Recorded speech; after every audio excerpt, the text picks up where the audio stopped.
Satu, bahwa teknologi sekarang udah dorong kita. Internet udah di mana-mana, ya kan? AI, kemudian Internet of Things atau Big Data udah merupakan satu keharusan. Tinggal kapan kita mau pakai. Yang tadi kesimpulannya adalah bahwa gimana kita anak-anak Indonesia juga berperan di sini, ya kan? Gimana juga kita dorong bahwa pelaku-pelaku ini juga siap, ya kan? Jadi ke depan bahwa yang tadi Indonesia menengah, jadi kita bisa di atas gitu ya. Iya. Ya.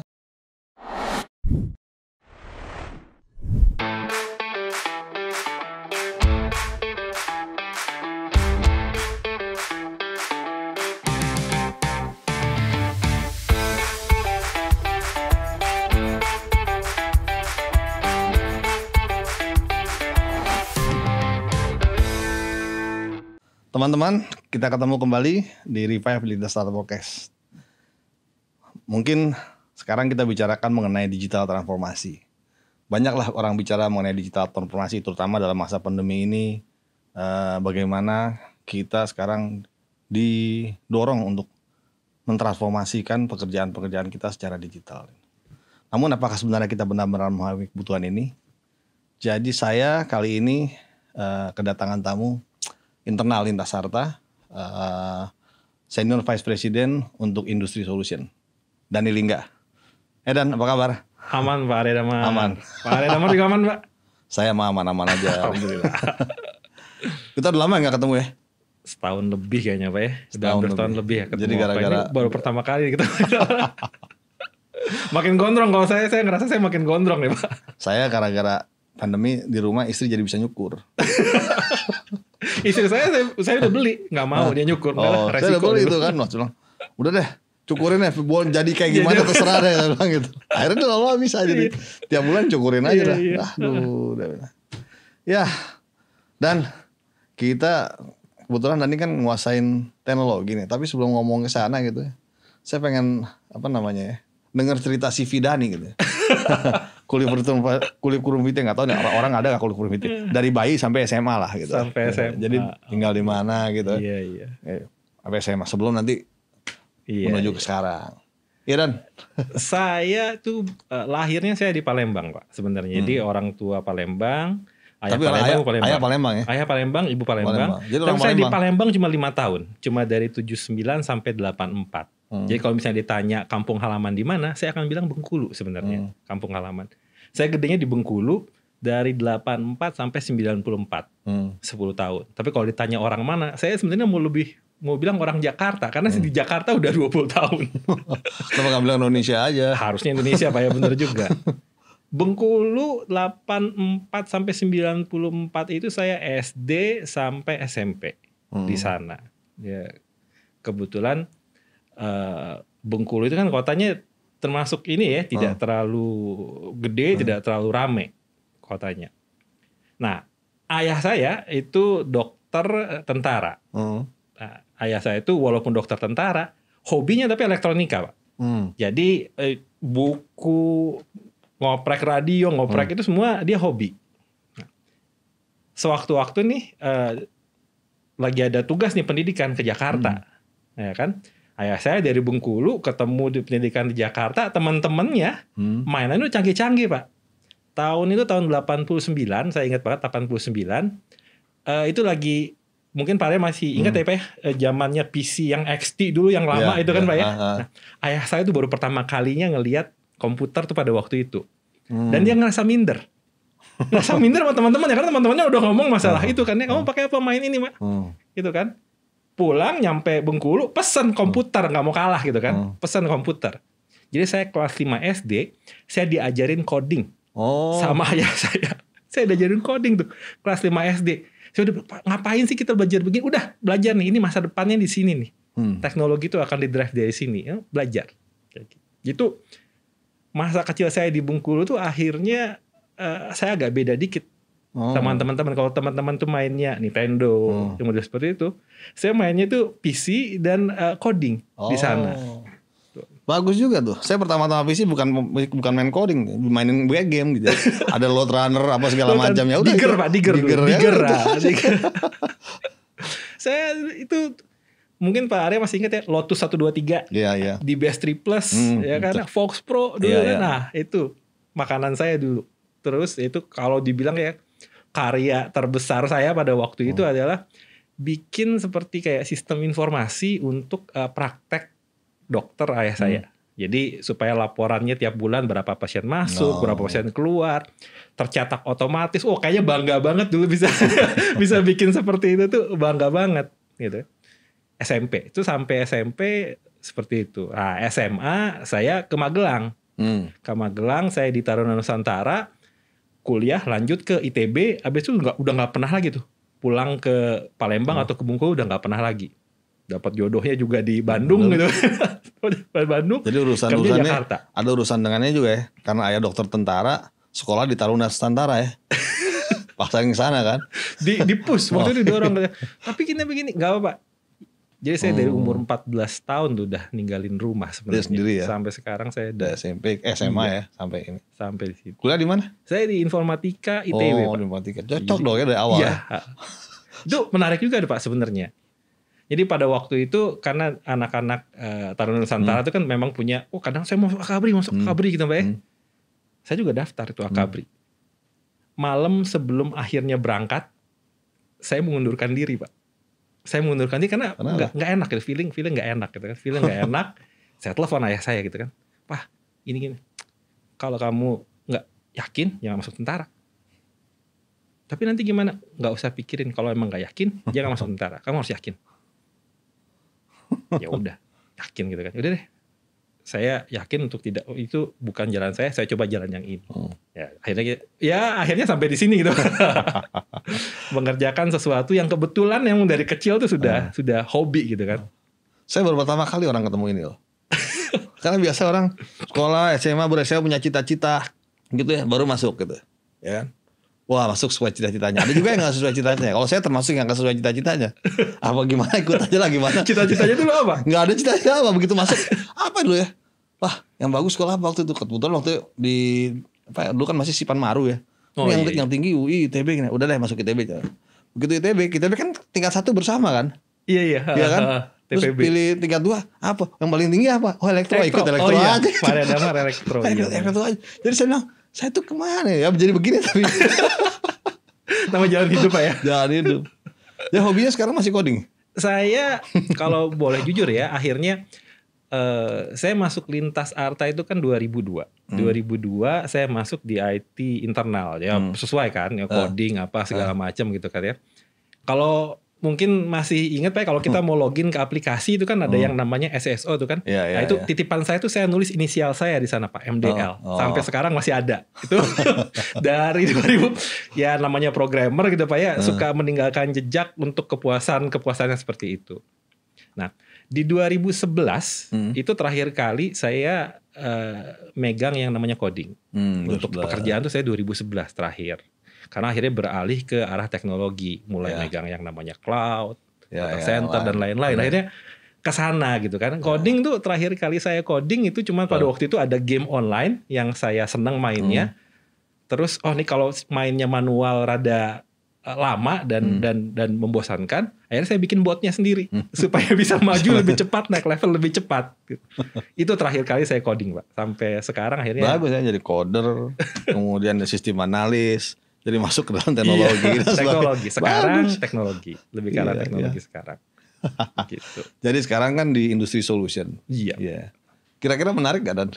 Wah, ini kan sebenarnya kalau dilihat industri solution nih menarik gitu kan. Akhirnya menggabungkan nih, yang namanya solusi kan menggabungkan antara tadi ada softwarenya, ada hardwarenya, ada infrastrukturnya juga. Jadi ini saya ngerasa ini sebenarnya balik lagi ke core-nya awal pada waktu saya memulai karir dulu dan pada waktu saya dulu pertama kali dikenalkan dengan namanya komputer. Jadi sebenarnya balik lagi nih. Jadi saya ngeliat ini sesuatu yang menarik gitu. Ada banyak sekali yang bisa kita kembangkan di sini dan sebenarnya kita bisa nggak kalah dibandingkan dengan orang-orang lain kalau di sini. Tapi tantangannya mesti fokus. Yang namanya industri solution, solusinya luas banget kan? Ya kan? Dari segmen apa sampai apa. Dengan teknologi apa sampai apa. Itu namanya solution kan? Kalau kita mau semua nggak jadi-jadi. Nggak jadi-jadi kalau semua. Jadi kira-kira kerjain apa dulu Dan? Kita harus ngambil tuh memang yang paling kalau ngelihat ya, terutama kondisi COVID sekarang gitu Pak ya. Kondisi COVID sekarang ini kan yang namanya kantor itu berubah. Ya kan, kantor itu bisa di mana aja, lintas harta aja sekarang kan kantor udah di mana aja. Kalau tadinya kita berangkat dari menghubungkan kantor yang bentuknya begini, ya masa depan nanti barangkali kantornya udah tidak di sini. Jadi yang pertama kali kita harus nyasar yang di sana. Ya kan, yang solusi-solusi yang bisa memang orang kantornya itu ya tidak lagi harus terikat dalam suatu tempat yang pasti. Yang model-model seperti itu. Jadi ini emang ya kita udah putusin kan lintas harta kerja di mana aja, kecuali tim instalasi ya. Ya kerja di mana aja gitu. Saya juga sendiri tanya-tanya nih, putusannya tepat apa enggak gitu ya. Tiba-tiba besok Covid hilang, ini balik lagi apa kita tetap begini gitu kan. Jadi kalau kita lihat Pak ya di industri lain ya sebenarnya ya, kan sudah banyak yang menerapkan ini gitu ya. Oracle menerapkan, IBM, Microsoft semua menerapkan. Pada dasarnya begitu orang bisa mengakses komputer kemudian bisa mengakses data center, bisa mengakses perangkat pekerjaannya dia, apakah itu robot, sensor dan lain-lain, maka sebenarnya pekerjaan bisa dilakukan tidak peduli sebenarnya komputernya berada di mana. Apakah berada di kafe, apakah berada di rumah, atau berada seperti saya nih Pak waktu di awal pandemik berada di samping tempat tidur. Makanya kalau lagi online nggak pernah dibuka ya. Nanti kelihatan. Sebenarnya ini ada satu menarik Pak. Jadi waktu di awal itu kan kita kerja dari rumah ya. Saya taruh meja 60 kali 80 taruh PC gitu kan ya di ruang tamu. Nah, kerja nih meeting. Masalahnya ruang tamu saya itu terlalu dekat dengan kandang ayam tetangga. Nah, jadi itu habis Pak saya diledekin terus tiap rapat dan ayamnya udah dikasih makan belum? Nanti bunyi loh waktu rapat. Saya pindahin ke kamar tidur. Ya kan? Dipindahin ke kamar tidur tapi akhirnya efeknya jadi terlalu dekat dengan tempat tidur nggak sehat juga. Akhirnya saya diusir dari kamar tidur. Pindah ke gudang sekarang. Akhirnya gudangnya disulap nih. Disulap sampai jadi ruang kerja yang paling nggak turun tuh dari tempat tidur, turun ke lantai bawah tuh kerja gitu. Memang kerja di sana. Karena kalau misalnya nggak sehat. Iya. Terlalu dekat dengan tempat tidur nggak sehat Pak. Itu memang banyak yang orang nanya tuh sebetulnya. Waktu kita tuh ya, kita lintas harta menetapkan bahwa sekarang work from anywhere, ya kan? Jadi segala macam kan online, iya kan? Banyak hasil survei pegawai mengatakan begini, ini kering nih online nih, kenapa? Online tapi nggak juga ngeliat wajah, kadang-kadang semua foto-foto aja gitu, cuman suara aja gitu kan? Ya akhirnya kan kita buka tuh supaya ketemu, kan? Namanya kan manusia tuh punya apa ya? Jiwa sosial, kita nggak bisa semuanya online gitu. Kering gitu kan gitu. Jadi ke nasabah juga ke customer juga begitu. Tadi online tapi begitu ketemu kan beda gitu. Nah ini yang mesti dijaga nih gimana caranya gitu. Kalau menurut saya memang akhirnya akan combine Pak ya. Jadi pendekatan kita kalau menurut saya sih sudah sangat tepat tuh. Kita akan combine dan saya yakin juga ke depannya orang akan mulai bahwa ini harusnya bisa di combine ini. Ya kan bisa combine. Tinggal nanti dari sisi objektif and key results-nya ditentukan dengan benar. Waktu awal mungkin terlalu global, tapi makin kesini saya yakin akan makin tajam. Ya begitu. Analis semua bilang bahwa solusi post COVID yang akan menjadi mainstream itu baru akan terjadi mungkin 2 tahun sampai 3 tahun ke depan. Ini semua saat ini masih semua solusi antara. Stabilnya 2 tahun 3 tahun ke depan dan ini sebenarnya kan semua masih bisa berkarya di bidang itu. Iya, jadi menurut Dani nih sekarang ke depan akan terus begini dengan combine lah antara offline dan online. Nah, itu kan Indonesia tuh selalu kalau di kita di Indonesia sering bilang wah ini kita sedang transformasi digital, ya nggak? Padahal kalau kita lihat ranking di dunia, Indonesia tuh menengah ke bawah transformasi digitalnya gitu ya. Jadi satu gimana nih menurut Dani industri apa yang kita perlu transformasi gitu ya? Ya kan, kenapa kita posisinya menengah ke bawah di dunia kan kalau kita lihat kita ranking itu kan ada transformasi kan. Tapi kalau di internet kita sekarang udah e-commerce, udah ini rasanya gitu ya. Tapi mungkin rasa kita di kota besar kali ya. Saya belum juga survei ke kota-kota lain gitu ya. Ini gimana Dan? Kalau saya lihat Pak ya, ini enablernya memang belum terpenuhi semua secara 100%. Yang namanya bekerja secara online itu begitu nggak ada internet, bubar kan sebenarnya kan. Ya kan, jadi itu infrastruktur itu memang harus tersedia dulu. Dan ini memang alhamdulillah nih pemerintah sudah menunjukkan ke sana. Banyak sekali inisiatif dari pemerintah yang akhirnya nge-push supaya internet ini seakan-akan menjadi suatu public utility. Ya, menjadi suatu kebutuhan mendasar untuk orang berbisnis, bahkan untuk orang edukasi pun. Sekarang akhirnya kita nggak lepas ya dari yang namanya internet. Ya kan? Jadi itu begitu infrastruktur ini tersedia, orang akan mulai berpikir, sama kayak orang bikin jalan tol kan, begitu jalannya jadi, ini mau diisi apa nih?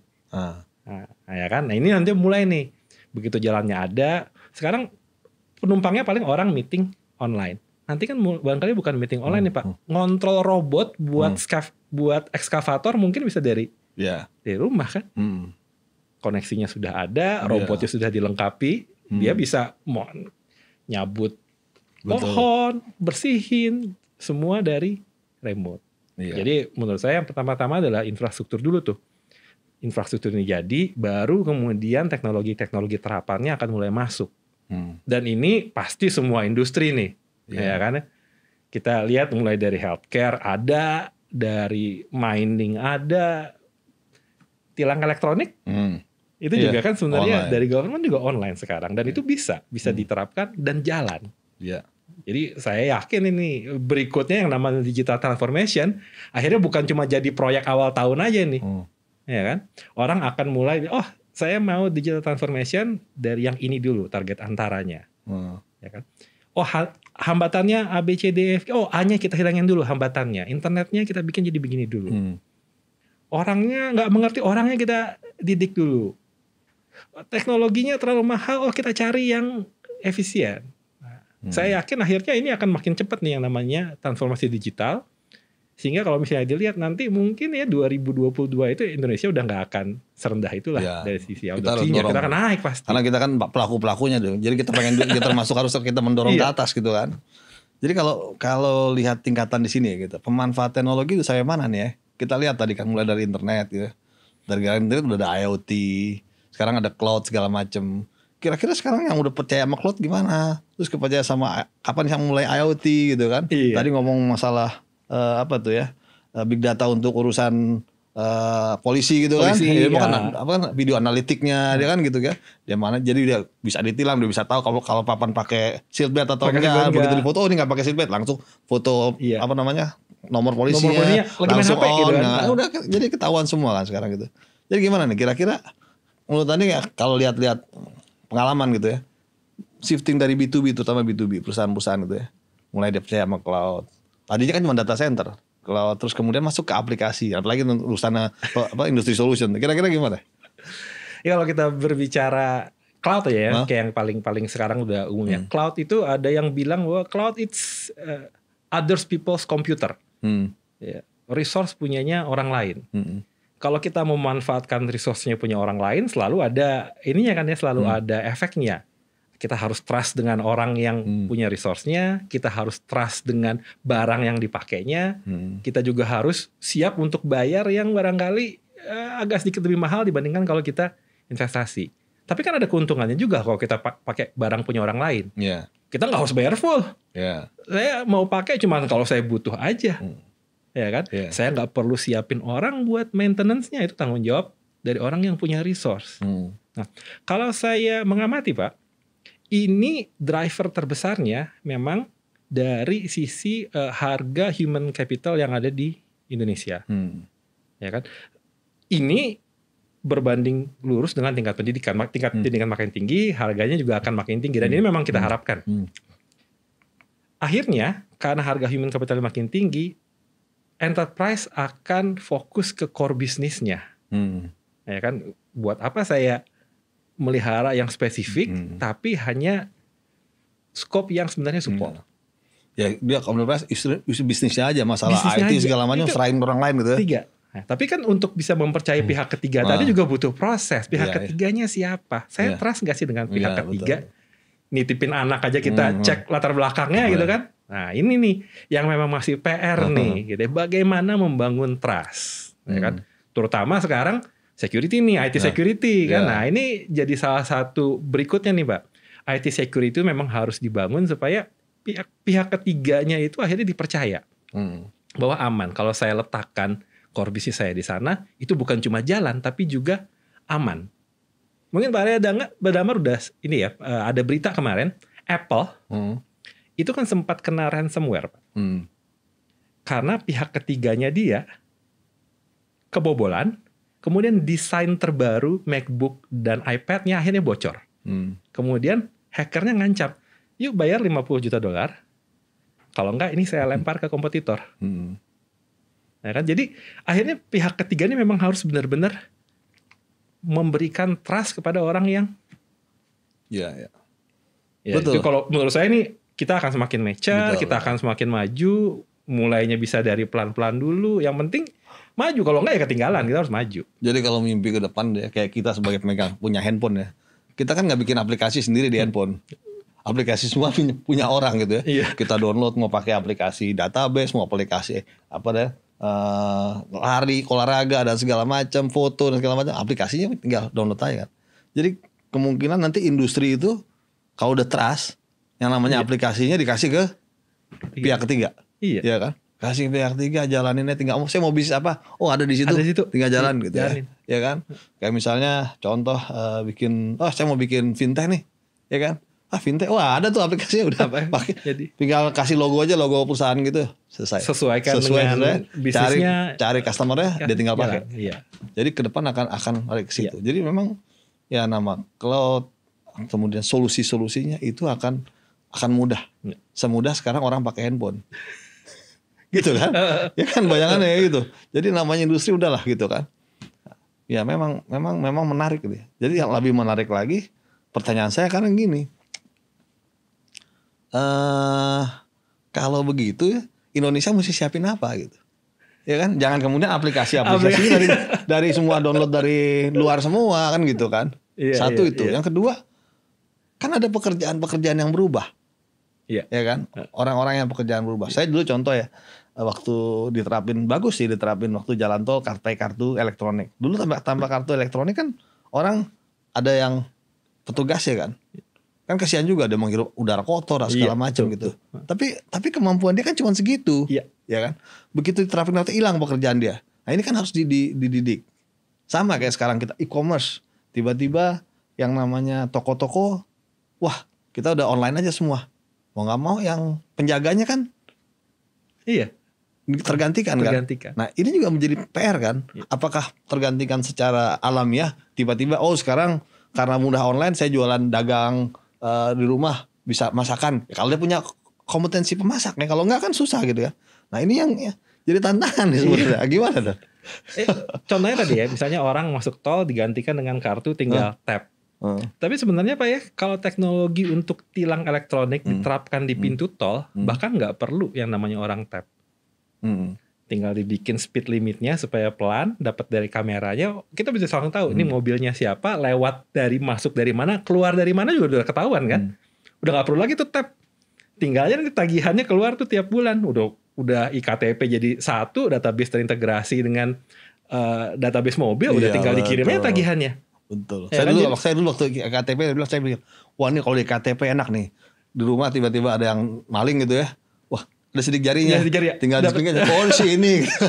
Kan Indonesia udah kelihatan di KTP kan begitu. Harusnya saya kebayang, enak nih kalau di KTP. Orang jahat bisa ketahuan di mana-mana. Kalau menurut saya akhirnya akan mulai sekarang pemerintah mulai dari tilang elektronik, langkah yang bagus. Tapi kan bisa terapkan yang lain. Tadi mungkin di pintu tol gampang, di mall juga bisa tuh kalau buat nanti face detection di mall segalanya akan bisa gitu kan. Akhirnya akan tercreate pekerjaan-pekerjaan yang memang nilainya lebih tinggi, ya kan ya. Untuk bisa sampai begitu, apakah fully otomatis? Enggak, nanti ada data analisnya, ya kan. Ada orang yang harus begitu. Tapi kan memang harus belajar yang namanya data analis itu kan. Ya ini memang harus sinergi nih antara sektor pendidikannya, industrinya juga harus sinergi nih, karena nggak bisa kalau ujung-ujungnya kita lempar semua ke luar ya, terus kita dapat apa cuma jadi pasar aja kan nggak bisa gitu. Jadi kita harus berani ngambil resiko juga. Ini kita apa yang dihasilkan oleh anak bangsa ini kita coba bawa ke industri, kita lihat mana yang bisa kita solve dengan cara yang lebih modern, lebih memanfaatkan teknologi. Iya. Nah, mundur sedikit. Mumpung kita ke teman-teman lagi bicara teknologi. Nih, jadi bisa terangkan nggak sih secara bahasa gampang? Kan yang terkenal sekarang tuh ada IoT, ada big data, ada AI gitu ya. Iya, iya. Coba diterangin ketiga supaya teman-teman bisa apa sih secara gampang tuh. Nah, ke depannya yang tiga itu. Ya, kita mulai dari yang paling ini aja Pak ya, yang paling mystified itu Iya. adalah AI gitu ya, artificial intelligence gitu kan. Artificial intelligence ini adalah barang yang sebenarnya tadi seakan-akan tidak bisa berpikir, akhirnya bisa berpikir sendiri, ya kan? Tapi bagaimana supaya dia bisa berpikir sendiri ini? Nah, ini yang kemudian mulai muncul banyak istilah-istilah seperti ada machine learning, deep learning dan lain-lain. Tapi pada intinya artificial intelligence ini adalah bagaimana sesuatu yang tadinya hanya melaksanakan pekerjaan habis A, B, habis B, C, kalau C ke D, dia bisa mempunyai kemampuan untuk barangkali saya lebih baik ke E. Karena kalau saya berdasarkan pengalaman saya, B dan C ini akhirnya kurang optimal kalau saya langsung ke D. Ya kan akhirnya itu yang menampilkan artifisialnya itu di sana seakan-akan intelligence. Nah, intinya sih sebenarnya cuma seperti itu. Nah, artificial intelligence ini tentunya kan harus didukung dengan data. Ya kan karena kalau hanya pola pikir tanpa data akhirnya tidak menggambarkan kondisi di luar. Kondisi realnya. Ya kan? Ini yang kemudian datanya didapatkan dari mana? Ada yang didapatkan dari sensor-sensor nih. Sensor-sensor itu, ini yang disebut sebagai IoT nih, Internet of Things. Things barang yang terhubungkan ke internet loh. Kenapa internet? Karena itu adalah jalan umum yang bisa digunakan untuk siapapun. Terhubung ke internet, ada artificial intelligence yang menerima datanya, ini kemudian diolah supaya bisa mengambil keputusan. Nah, kalau misalnya datanya udah besar, bentuknya lagi sudah tidak terstruktur, bisa gambar, bisa segala macam, ini kemudian kita sebut sebagai big data. Dan ini adalah memang teknologi masa depan dan kita masih bisa bermain di sini. Karena dia benar-benar berkembangnya itu baru sekitar 2011-an lah yang benar-benar agak eksplosifnya. Jadi masih early stage lah saat ini. Dan kita bisa bermain di sini. Ya. Ya memang menarik. Karena udah sekarang mulai diterapin oleh polisi di jalan. Misalnya buat juga limbah gitu ya. Limbah di sungai ditaruh tadi sensor-sensor untuk IoT, gitu kan, IoT. Kumpulin data diolah. Ini lebih lebih datanya. Nanti kemudian ada warning apakah ini kelebihan zat berbahaya gitu. Kalau kelebihan zat berbahaya ini dihasilkan dari yang mana nih? Dari pabrik yang sana. Pabrik yang sana ini harus dikasih masukan nih bahwa ini harus diturunkan. Itu kan semua bisa otomatisin gitu. Jadi sensornya, artificial intelligence-nya, internetnya, infrastrukturnya akhirnya bisa digabungkan menjadi solusi kan. Solusi yang akhirnya tadi itu kalau limbah kita berbicara adalah bagaimana supaya limbahnya terkontrol. Kalau kita berbicara transportasi tadi bagaimana kita supaya orang masuk itu antrian di gerbang tol baik masuk ataupun keluar gerbang tol tidak terlalu panjang. Kan bisa akhirnya bahkan yang sehari-hari seperti itu pun bisa sangat terbantu dengan solusi-solusi seperti ini, Pak. Ya, oke. Ini menarik ya, ke depan akan seperti itu gitu. Jadi kalau bicara ke depan lagi tadi pernah bilang tadi ada robot buat apa tuh? Nyabutin pohon gitu kan. Ya mungkin nanti perang udah nggak pakai pilot aja ya, langsung perang di sini, kapalnya di mana aja gitu. Pakai drone. Drone-nya sebesar kapal gitu. Drone-nya sebesar kapal. Kemana aja. Jadi udah. Tapi ya memang kita harus siap. Kita nggak boleh jadi Indonesia tuh nggak boleh cuma jadi apa ya? Jadi pasar. Karena yang namanya brainware itu kan seluruh dunia kan sama. Iya kan? Anak-anak kita juga sama, pemuda-pemuda kita juga sama gitu. Jadi kita harus bisa mendorong nih pemerintah, universitas dan industri mendorong bahwa teman-temannya bisa membuat ini di sini untuk pasar di sini gitu. Karena ke depan akan hidup dari situ. Satu sisi yang lain lagi adalah mendidik orang-orang pemakainya nih. Jangan sampai ketinggalan zaman, dia cuma bisa terima kartu tol kan nggak bisa kan? Dia harus bisa juga yang lain mengaplikasi ini yang segala macam. Ini tantangan gitu. Jadi kita sebagai pelaku Indonesia ada dua tantangan. Satu bagaimana develop ini di sini. Yang kedua adalah mendidik orang-orang pemakainya gitu. Iya. Kemarin saya sempat ada kesempatan ngobrol dengan ini ya tim penegak hukum lah. Dia karena tahu bahwa saya bermain di bidang teknologi, ada data center, ada cloud segala macam dan solusi juga gitu kan. Akhirnya dia ingatkan ke saya. Dan kalau menurut saya kita harus tetap jaga itu yang namanya kedaulatan. Karena bagaimanapun juga kedaulatan itu saat ini adalah modal kita. Kalau kita tidak berdaulat, maka kita akan gampang nih disetir oleh orang lain. Nah, karena kamu di sana saya nitip lah, dan jangan terlalu jangan terlalu kita bisa diatur-atur sama yang lain. Dia nitip begitu kan, saya bilang ya oke lah, kita lihat bisa kita push sampai sejauh mana. Ya. Terutama kalau saya concernnya adalah bagaimana memanfaatkan teknologi-teknologi yang memang sudah dikembangkan oleh teman-teman kita di dunia pendidikan. Teman-teman kita yang startup itu bisa kita manfaatkan untuk kita bantu bawa ke market juga. Iya. Ya kan? Proses edukasinya bisa kita lakukan bersama-sama itu, Pak. Benar. Kalau hanya dilemparkan ke dunia pendidikan saja, akhirnya menjadi teoritis dan tidak aplikatif. Ini kan bahaya juga. Jadi memang perlu linkage antara industri dengan pendidikan. Ya, kita dorong kan. Jadi kita dorong aja nih industri kalau butuh solusi jangan lari keluar dulu gitu kan. Iya. Ya kan? Duduk sama-sama, ya kan? Atau kalau bisa sih bukan buat sendiri lah, untuk segmen industri tertentu kan. Sebenarnya segmen industri tertentu saya ngebayangin gini aja deh. Misalnya pengeboran minyak, yang dicari kan minyaknya kan. Ya. Dia kan nggak bersaing dengan perusahaan A dan B. Orang satu dapat di sini, ya kan, udah dapat minyak sana di sana kan. Kan bisa nama IT-nya bisa bareng-bareng. Iya. Iya kan. Nah, kebutuhan yang IT ya bareng-bareng ini, yang solusi yang bareng-bareng ini yang harus dibawa ke perguruan tinggi. Saya butuhnya ini gitu. Dan perguruan tinggi kita buat, kita dorong. Mudah-mudahan bisa jadi startup, ya kan, sehingga dia bisa jual kemana-mana. Pak Arya menyinggung hal yang sangat menarik gitu Pak. Jadi istilahnya itu adalah platform yang sama yang kemudian bisa di-sharing, gitu kan. Kalau satu barang bisa dipakai bareng-bareng, harusnya konsumsinya akan makin efisien gitu kan. Pengembangannya pun akan lebih terstruktur. Ya, kemudian dari sisi manfaatnya pun kalau ini platformnya diperbaikin akan bisa langsung dirasakan oleh semua yang menggunakan platform itu.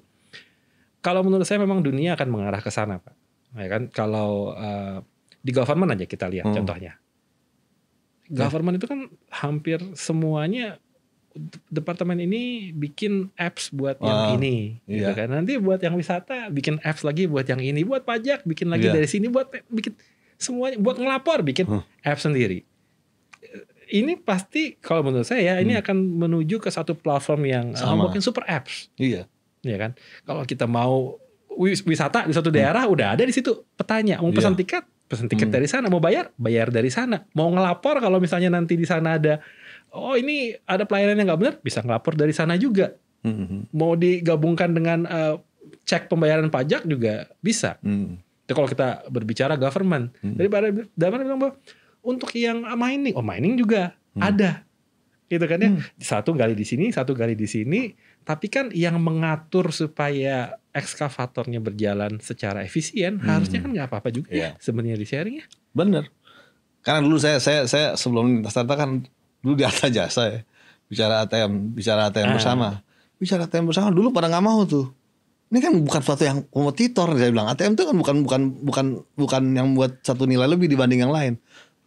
Awal-awal susah, tapi hari ini nggak ada yang ATM pun yang nggak terhubung. Iya. Ya kan, semua dipakai rame-rame. Sehingga yang namanya perbankan efisien. Ya nggak. Saya juga mikir tadi kenapa nggak bisa di mining gitu kan. Saya pernah juga ada orang media juga. Media juga ada juga bersama-sama. Berita tuh kan tinggal cari sendiri, dia bilang. Iya kan. Kita upload mana, yang lain bisa pakai, dia bisa beli foto dan segala macam. Itu juga ada. Jadi di sana. Jadi memang di setiap industri ada suatu platform yang non kompetitif lah. Bisa dipakai rame-rame gitu. Contoh misalnya juga di rumah sakit. Apa benar rumah sakit harus punya health information sendiri-sendiri? Iya kan? Mungkin memang besar, tapi menengah ke bawah kan dia bisa sharing. Bisa sharing. Dia pakai rame-rame, dia bisa ini gitu. Ini yang akhirnya kita bisa efisien. Yang tadi Dani bilang, suatu saat ya industri sudah lagi gak mikirin IT-nya. IT udah diserahkan kepada pihak yang dipercaya. Dia tinggal mau pikir bisnisnya. Ini tadi pengelolaan kartu kredit contohnya kan. Ya, ngapain semuanya beli mesin gede-gede satu-satu gitu kan buat ngelola kartu kredit. Ya kan bikin aja satu platform yang sama supaya card manajemennya bisa kita sharing gitu kan. Harusnya kan lebih efisien. Data secure lah, data secure masing-masing. Kita pastikan bahwa itu secure kan. Akhirnya trustnya memang harus dibangun dulu, tapi kita dalam posisi saat ini ya dari sisi teknologi dan dari sisi penggunaan, kalau menurut saya ini memang saatnya nih untuk mulai maju ke arah yang tadi ya, platform dan sharing. Jadi memang mudah-mudahan didorong ke sana ya. Kemudian. Jadi memang satu bahwa teknologi sekarang udah dorong kita. Internet udah di mana-mana, ya kan? AI, kemudian Internet of Things atau Big Data udah merupakan satu keharusan. Tinggal kapan kita mau pakai. Iya. Yang tadi kesimpulannya adalah bahwa gimana kita anak-anak Indonesia juga berperan di sini, ya kan? Gimana juga kita dorong bahwa pelaku-pelaku ini juga siap, ya kan? Jadi ke depan bahwa yang tadi Indonesia menengah, jadi kita bisa di atas gitu ya. Iya. Ya. Oke, menarik. Mudah-mudahan ya kita dalam pelaku ini kita menjadi inilah, kita menjadi pendorong juga, karena emang jadi tugas kita juga. Karena kita ngobrol ini nggak cuma ngobrol kan, kita harus dorong ya industri, action kita harus action. Ya. Oke. Dan thank you Dan. Jadi tapi sebelum ini saya ada 3 pertanyaan terakhir. Tapi pertanyaannya nggak ada hubungan dengan IT. Nggak ada hubungan dengan IT gitu ya. Kamu suka americano atau coffee latte gitu? Saya mengurangi susu Pak, jadi saya pilihnya americano. Oh americano. Kalau film suka drama Korea atau Bollywood? Nah, mungkin umur Pak ya. Saya sukanya Bollywood. Benar. Saya sampai sekarang nggak nonton Korea sih. Nggak masuk saya nonton Korea itu, saya benar-benar nggak masuk itu. Liburan kalau suka ke pantai atau ke gunung? Pantai Pak, anak pantai. Saya anak pantai, menikmati pasir, suka yang namanya berendam. Ya, tapi kalau ke gunung, ya oke. Tapi saya kalau disuruh pilih, saya pilih pantai Pak. Nah, Dani tadi dari kecil sampai sekarang urusannya IT aja ya. Boleh tanya nggak, apa sih cita-citanya dan harapannya untuk Dani sendiri, keluarga dan Indonesia? Berat nih dari seluruh pertanyaan, paling berat pertanyaannya ini harapan gitu Pak ya. Kalau saya sih satu ya, saya ingat dulu pesan ayah saya ya. Kalau kamu mengerjakan sesuatu yang kamu senangi, maka itu tidak akan terasa seperti pekerjaan. Ya terus terang sih saya alhamdulillah ya, saya selalu berkarya di bidang yang kebetulan saya selalu senangi. Berikutnya saya ingin sebenarnya ya, harapan saya ya, apa yang saya kerjakan ini, apa yang saya senang ini akhirnya bisa bermanfaat nih buat banyak orang ya, buat perusahaan tempat saya bekerja, buat kan sebenarnya kalau kita harus bisa kasih manfaat yang sebesar-besarnya untuk Indonesia Pak. Kalau menurut saya sih itu mungkin berat tapi bukan berarti nggak bisa. Oke. Baik, thank you dan ya. Terima kasih atas waktunya ya. Teman-teman semua, mudah-mudahan diskusi kita kali ini bisa menginspirasi, dan saya pikir bahwa teknologi adalah satu alat bantu untuk memudahkan kita bekerja, memudahkan kita berbisnis dan sebagainya. Tapi tidak menghilangi kita sebagai manusia, sebagai makhluk sosial. Yang awal-awal kita bilang bahwa sebagai makhluk sosial kita tetap harus punya lakukan, kita harus pertemuan dan sebagainya. Mudah-mudahan COVID ini, pandemi ini bisa cepat berlalu, and keep empowering.